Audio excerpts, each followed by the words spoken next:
রাজশক্তির সঙ্গে থাকার নির্দেশ দিয়ে গিয়েছিলেন ঠাকুর হরিচাঁদ গুরুচাঁদ। বাংলাদেশের ওরাকান্দি থেকে ভারতে ঠাকুরনগর স্টেট তৈরির পর সেই পথ ছাড়েনি পিয়ার ঠাকুর। বর্তমান প্রজন্মও ঠাকুরনগরে সেই একই পথে রয়েছেন। ঠাকুরের প্রদর্শিত পথেই আবার কেন্দ্রীয় মন্ত্রী হলেন শান্তনু ঠাকুর। ঠাকুরনগরের ঠাকুরবাড়িতে শরিকি বিবাদ নিয়ে প্রায় উত্তপ্ত হয়ে ওঠে। সুদূর দিল্লিতে এই ঠাকুরবাড়ির কনিষ্ঠ সন্তান শান্তনু ঠাকুর টিম মোদির অংশ হতেই বাংলার ঠাকুরনগরের হরিমন্দির শুরু হয় উৎসব।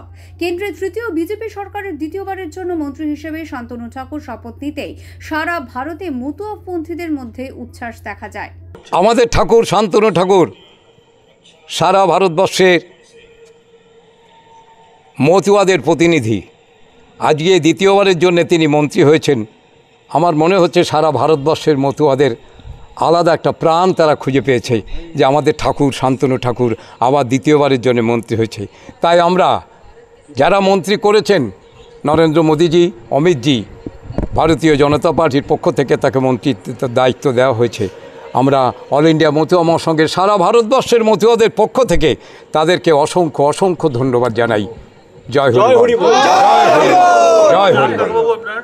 আবার প্রমাণিত হলো যে শান্তনু ঠাকুর বনগাঁ লোকসভায় একজন যোগ্য মানুষ ছিল, যে যোগ্য মানুষটা বৃহত্তর বনগাঁবাসী দুহাত ভরে আশীর্বাদ করেছেন এবং আশীর্বাদের ফলস্বরূপ নরেন্দ্র মোদী দ্বিতীয়বার তাকে আবার মন্ত্রিসভায় জায়গা করে দিয়েছেন।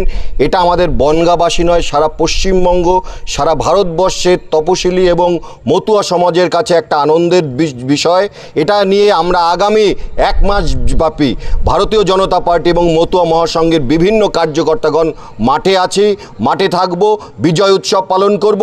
পশ্চিমবঙ্গে আমরা বিজেপিকে আবার ঘুরিয়ে দাঁড় করাবো এবং আগামী দিন ২৬ সাল সেটা শুধু আমাদের পাখির চোখ, আমরা পশ্চিমবঙ্গের ক্ষমতায় আসবো সেই অপেক্ষায় আছে মতুয়া সমাজ, তপশিলি সমাজ, পশ্চিমবঙ্গের আপামর জনগণ। একদিকে বিজেপি তো অন্যদিকে তৃণমূল। বর্তমানে রাজ্যে ঠাকুরবাড়ি দুই রাজনৈতিক শক্তির মধ্যে বিভক্ত।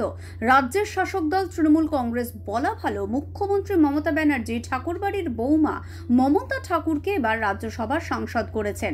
আবার বিজেপি শান্তনু ঠাকুরকে যেমন মন্ত্রী করেছে, একই সঙ্গে শান্তনু ঠাকুরের দাদা সুব্রত ঠাকুরকে বিধায়ক করেছে। পরিবারবাদের ঘোরতর বিরোধী বিজেপি এই ক্ষেত্রে নিয়ম নিজের মতোই করে নিয়েছে। তার কারণ মতুয়া সমাজের সারা ভারতে ছড়িয়ে থাকা ৬ কোটি ভোটার। দাবি অল ইন্ডিয়া মতুয়া মহাসংঘের সাংগঠনিক সম্পাদক অনিমেষ পালার।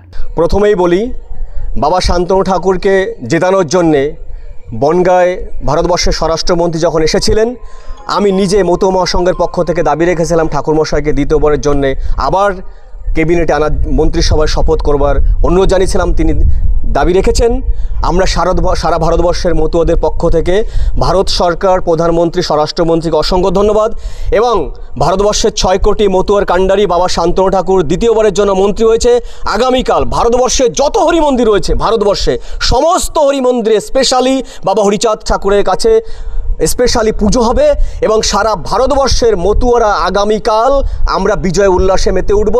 ভারতবর্ষের হিমালয় থেকে কন্যাকুমারিকা পর্যন্ত মতুয়ার লাল নিশান বাবা শান্তনু ঠাকুরের নেতৃত্বে এগিয়ে চলছে, এগিয়েও চলবে এবং অল ইন্ডিয়া মতুয়া মহাসংঘের পক্ষ থেকে আমরা যে আওয়াজ উঠিয়েছি, বাবা শান্তনু ঠাকুরের নেতৃত্বে মতুয়াদের বিজয় রথ চলছে, চলবে। মতুয়াবাড়ির কনিষ্ঠ সন্তানের কেন্দ্রীয় মন্ত্রী হিসেবে শপথ নিতে ঠাকুরবাড়ি অভ্যন্তরীণ লড়াই ও ক্ষমতার ভারসাম্যে নতুন এক দিশা এলো বলে দাবি মতুয়া ভক্তদের।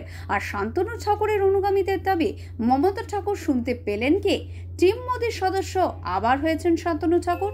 Bureau report, digital news Bangla.